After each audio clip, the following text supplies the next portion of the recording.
AP assembly ఎన్నికల్లో మరోసారి fan గాలే వీస్తుందని తాజాగా వెల్లడైన ప్రీపోల్ సర్వే చెబుతోంది. ఎలక్షన్స్ రీసెర్చ్ సంస్థ చేపట్టిన ప్రీపోల్ పబ్లిక్ పల్స్ సర్వేలో రాష్ట్రంలోని 175 నియోజకవర్గాల్లో తీసుకున్న 88,700 శాంపిల్స్లో వైఎస్ఆర్సీపీ హవా ఉండబోతోందని సర్వే కుండబద్దలు కొట్టింది.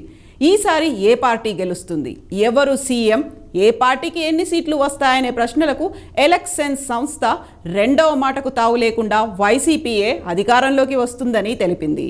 ఆంధ్రప్రదేశ్లో వరుసగా రెండోసారి వైఎస్ఆర్సీపీ అధికారం చేపట్టబోతోందని ఎలక్షన్ సర్వే చెబుతోంది. వైఎస్ఆర్సీపీకి ఏకంగా 122 సీట్లు వస్తాయని, వీటికి 10 పెరగవచ్చు లేదా 10 తగ్గవచ్చని తెలిపింది. అయినప్పటికీ సింగిల్ లార్జెస్ట్ పార్టీగా వైఎస్ఆర్సీపీ అవతరిస్తుందని సర్వే చెప్పింది. అంతేకాదు 49.14% ఓటు బ్యాంకు సొంతం చేసుకుంటుందని ప్రకటించింది. గత ఎన్నికల్లో ఇదే వైఎస్ఆర్సీపీ ఎలాంటి పొత్తు లేకుండా 151 స్థానాలు సాధించి 49.95% ఓటు బ్యాంకును సొంతం చేసుకుంది. తాజా సర్వేలో టీడీపీ ప్లస్ జనసేన కూటమికి 53 స్థానాలు సాధించే అవకాశం ఉందని సర్వే అంటోంది. ఈ సీట్లకు కూడా 10 సీట్లు పెరగొచ్చు లేదా 10 తగ్గొచ్చు అని పబ్లిక్ పల్స్ చెబుతోంది. ఇక ఈసారి ఓటు బ్యాంక్ 44.34%గా ఉండొచ్చని అంచనాలున్నాయి. గత ఎన్నికల్లో టీడీపీ ఎటువంటి పొత్తు లేకుండా 23 సీట్లు సాధించింది. ఆ ఎన్నికల్లో టీడీపీ ఓటు శాతం 39.17%గా ఉంది. గత ఎన్నికల్లో బీజేపీ ఎలాంటి సీట్లు గెలుచుకోలేకపోయినప్పటికీ 6.24% ఓట్లను సాధించింది. ఈ 2024 ఎన్నికల్లో 0.56% పడిపోనుంది. గత ఎన్నికల్లో కాంగ్రెస్ 1.17% ఓట్లను సాధించగా ఈసారి 1.21% చేరే అవకాశం ఉన్నట్లుగా సర్వే చెబుతోంది. ఇక ఇతరులు 4.75% ఓట్లను సాధిస్తారని పబ్లిక్ పల్స్ ప్రకటించింది. కేవలం గెలుపు ఓటమి మాత్రమే కాకుండా ఏ వయసు గ్రూపు వారు ఏ పార్టీకి జై కొడుతున్నారో పబ్లిక్ పల్స్ లెక్కలతో సహా వివరించింది. 18 నుంచి 30 సంవత్సరాల వయసున్న వారిలో వైసీపీకి 43.04% జై కొడుతున్నారు. టీడీపీ ప్లస్ జనసేన కూటమికి 53.05% మంది మొగ్గు చూపుతున్నారు. బీజేపీ వైపు 0.38% మంది, కాంగ్రెస్ వైపు 0.38% మంది ఓకే అంటున్నారు. ఇతరుల వైపు 3.15% మంది ఆసక్తి చూపుతున్నారు. ఇక 30 నుంచి 45 సంవత్సరాల వయసున్న వారిలో వైసీపీ వైపు 50.72% మంది సానుకూలంగా ఉన్నారు. టీడీపీ ప్లస్ జనసేన కూటమి వైపు 45.56% మంది మొగ్గు చూపుతున్నారు. బీజేపీ వైపు 0.36%, కాంగ్రెస్ వైపు 0.57% మంది ఆసక్తిగా ఉన్నారు. ఇతరుల వైపు 2.79% మంది మొగ్గు చూపుతున్నారు. 45 నుంచి 60 ఏళ్ల మధ్య వయసు గ్రూపులో 55% మంది వైసీపీ వైపు అడుగులు వేస్తున్నారు. టీడీపీ ప్లస్ జనసేన కూటమి వైపు 41.95% మంది మొగ్గు చూపుతున్నారు. బీజేపీ వైపు 0.29% మంది, కాంగ్రెస్ వైపు 0.48% మంది ఆసక్తి చూపిస్తున్నారు. ఇతరుల వైపు 2.28% మంది మొగ్గు చూపిస్తున్నారు. 60 సంవత్సరాల వయసున్న వారిలో 57.07% మంది వైసీపీ వైపు, 40.51% మంది జనసేన ప్లస్ టీడీపీ వైపు, 0.27% మంది బీజేపీ వైపు, 0.31% కాంగ్రెస్ వైపు మొగ్గు చూపుతున్నారు.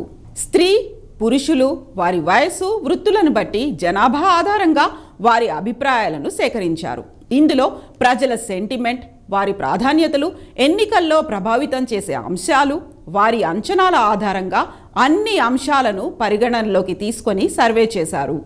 పబ్లిక్ పల్స్ సర్వే 3 రకాలుగా నియోజకవర్గాలను విభజించింది ఎలక్షన్స్ రీసెర్చ్ సంస్థ.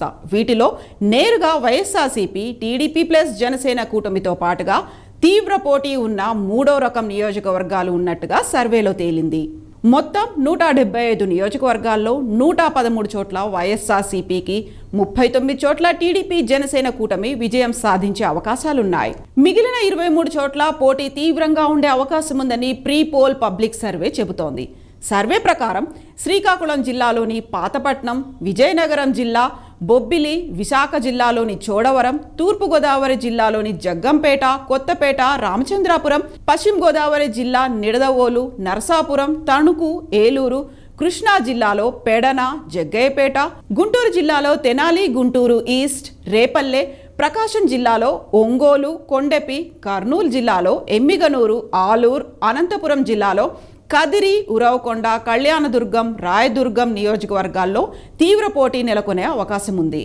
ఇక ఎలక్షన్స్ సర్వే ప్రకారం వైసీపీకి అనుకూల అంశాలు. ప్రభుత్వ పథకాలు ఎక్కువగా మహిళలకు అందాయి. దీంతో వైసీపీకి ఫేవర్గా ఉన్నారు మహిళలు. వరుసగా ప్రతి చోట పెన్షన్లు పెంచడం, ఇంటి వద్దే పెన్షన్లను ఇవ్వడంతో సీనియర్ సిటిజన్స్ హ్యాపీగా ఉన్నారు. విద్యా వ్యవస్థ, ప్రభుత్వ ఇంగ్లీష్ మీడియం స్కూల్స్, వైద్య రంగం, ఆరోగ్యశ్రీలో ప్రభుత్వ కృషిపై అందరూ సంతోషంగా ఉన్నారు. ప్రభుత్వ స్కూళ్లలో మౌలిక వసతుల పెంపు, విద్యా నాణ్యత పెంపుతో విద్యార్థులు, తల్లిదండ్రుల్లో సంతృప్తి ఉంది. ఇక ఎలక్షన్స్ సర్వే ప్రకారం వైసీపీకి వ్యతిరేకంగా ఉన్న అంశాలు. నిత్యావసర వస్తువుల ధరల పెరుగుదలపై కొన్ని వర్గాల్లో అసంతృప్తి ఉంది.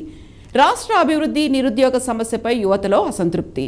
వాలంటీర్ల వ్యవస్థపై కొందరిలో అసంతృప్తి. కొందరు ఎమ్మెల్యేలు అందుబాటులో లేకపోవడంతో ప్రభుత్వంపై ప్రజల్లో వ్యతిరేకత ఉంది. ఎలక్షన్ సర్వే ప్రకారం టీడీపీకి అనుకూలంగా ఉన్న అంశాలు. జనసేనతో పొత్తు తర్వాత బలంగా మారిన టీడీపీ జనసేన క్యాడర్. చంద్రబాబు అరెస్ట్తో టీడీపీకి పెరిగిన మైలేజ్. ఎలక్షన్ సర్వే ప్రకారం టీడీపీకి వ్యతిరేకంగా ఉన్న అంశాలు. కొన్ని నియోజకవర్గాల్లో టీడీపీకి బలమైన నాయకత్వం లేకపోవడం. టీడీపీ జనసేన పొత్తుపై ఇంకా అయోమయంలో టీడీపీ సంప్రదాయ ఓటర్లు ఉండడం. జనసేన పొత్తుతో టీడీపీ విలువల్లో తేడా వస్తాయంటున్న టీడీపీ సంప్రదాయ ఓటర్లు. ఎలక్షన్ సర్వే ప్రకారం జనసేనకు అనుకూలంగా ఉన్న అంశాలు. యువతలో ప్రత్యేక ఆకర్షణగా నిలుస్తున్న జనసేన అధినేత పవన్ కళ్యాణ్. ప్రాంతీయ సమతుల్య అభివృద్ధి గురించి జనసేన ఎక్కువగా హైలైట్ చేయడం, కొన్ని ప్రాంతాల్లో అపరిష్కృతంగా ఉన్న సమస్యలు. ఎలక్షన్ సర్వే ప్రకారం జనసేనకు వ్యతిరేకంగా ఉన్న అంశాలు. టీడీపీతో పొత్తు వల్ల జనసేన విధానాల్లో ప్రాధాన్యతల్లో మార్పు. దీంతో ఓటర్లలో కన్ఫ్యూజన్. టీడీపీతో పొత్తును జనసేనలో సెకండ్ గ్రేడ్ లీడర్లు అంగీకరించలేకపోవడం. సీట్ల పంపకాల్లో తేడాలు వచ్చే అవకాశం. ఆశావహులు సీట్లు కోల్పోతామని భయం.